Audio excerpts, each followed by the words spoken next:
Are you an individual contributor who is desperate to become a leader, but you're finding that leap overwhelming because you're just not doing the work anymore? You're also trying to figure out how to guide others to do so. Don't worry. Today, I'm going to break down with you the steps to make this transition from doing the job to leading the job more smoothly, more confidently, and like more effectively. So stay tuned. I'll see you on the other side. Hi,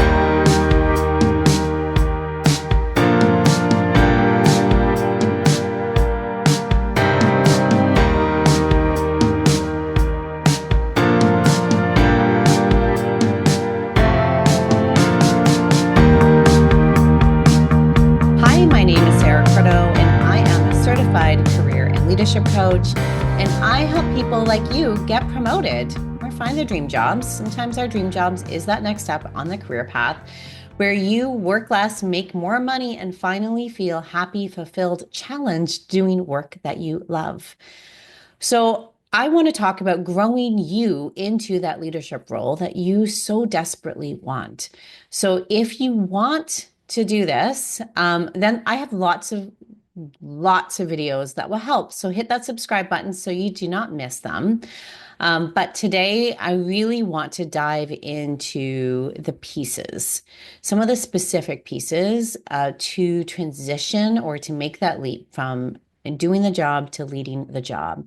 The first thing that I want you to do is a mindset shift. So people don't love it when I say mindset shift because they're like, just give me the how. But the how doesn't matter if your mindset is not there. Because what I generally see from a lot of individual contributors who want to make that leap is they just keep thinking, if I do my job really good, if I work so hard here, then I'm going to get promoted. And unfortunately, that doesn't work. Hard work, in my experience, begets more hard work.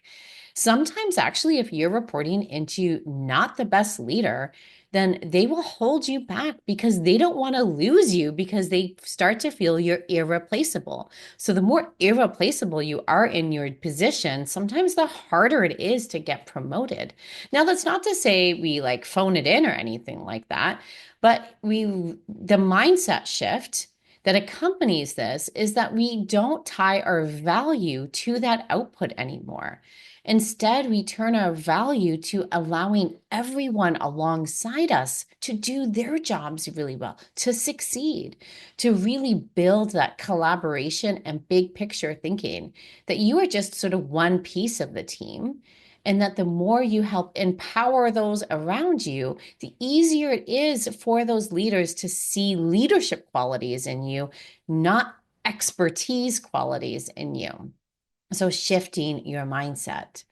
So, tip number two is learning how to delegate. Now, this one isn't always easy when you're an individual contributor, but how this can happen is in a one on one meeting. It kind of goes along with saying no to things when they ask you, is letting go of some tasks or letting go of the need to say yes to all the tasks. So, this is where, in a one on one meeting with your manager, if they suggest that you take on something where you offer that potentially doesn't make sense for you to do it, that it might make more sense for so and so to do it. Show them that you know how to identify the best person it is to do the job by identifying the best person it is to do the job. The more you slowly start to become that leader in your individual contributor position, the easier, again, I'm just going to keep saying it over and over again, the easier it is for them to see you as a leader and then to want to promote you. So, learning how to delegate, even if it's not you assigning the work, but learning the act and the practice of delegation is such a key step for you to take. Okay, tip number three is building relationships.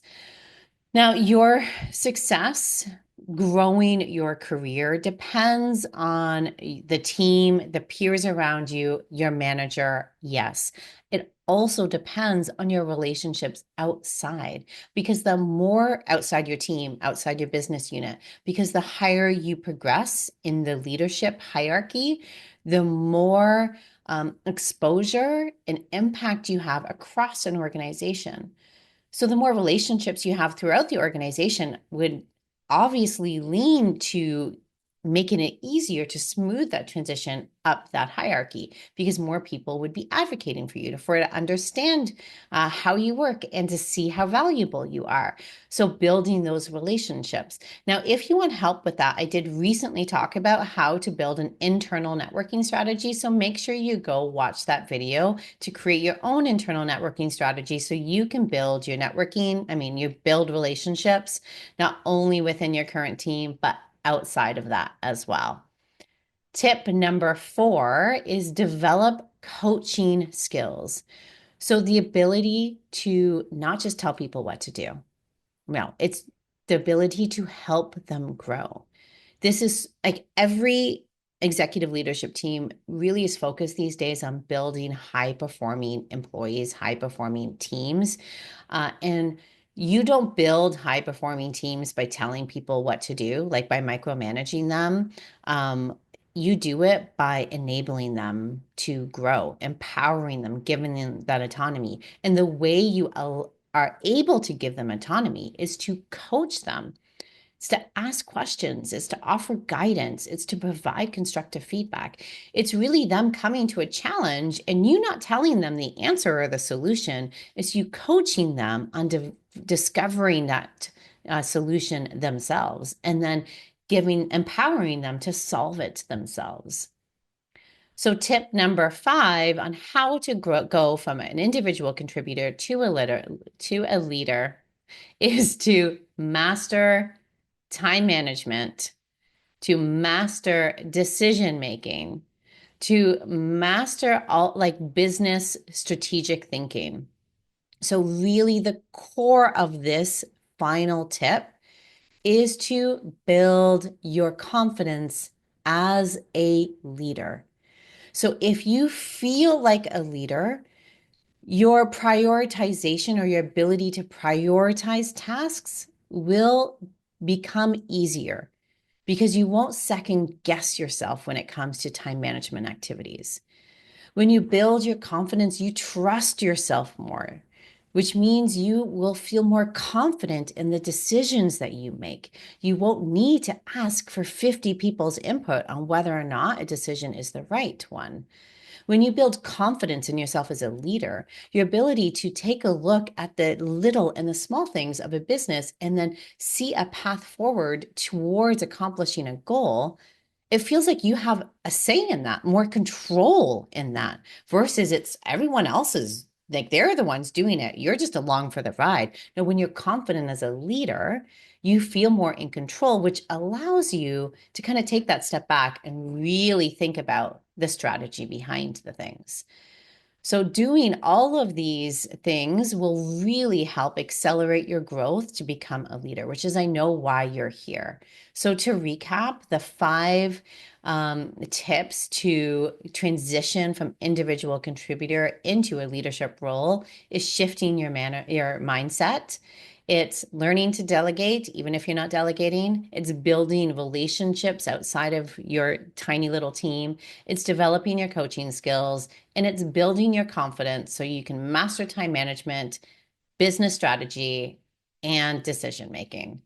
Okay, let me know in the comments below. What one are you most surprised about? What one are you going to start today? What one do you need help with so that I can help you out? I'll see you next week with another training here on my YouTube channel. So don't forget to hit subscribe and that notification bell. My name is Sara Curto, certified career and leadership coach. It's been a pleasure. Take care. Bye. If you liked this video, then I invite you to join me in the Find Your Dream Job program, where you work less, make more money, and finally feel fulfilled doing work that you love. Find out more at www.saracurto.ca/CYLA. See you there.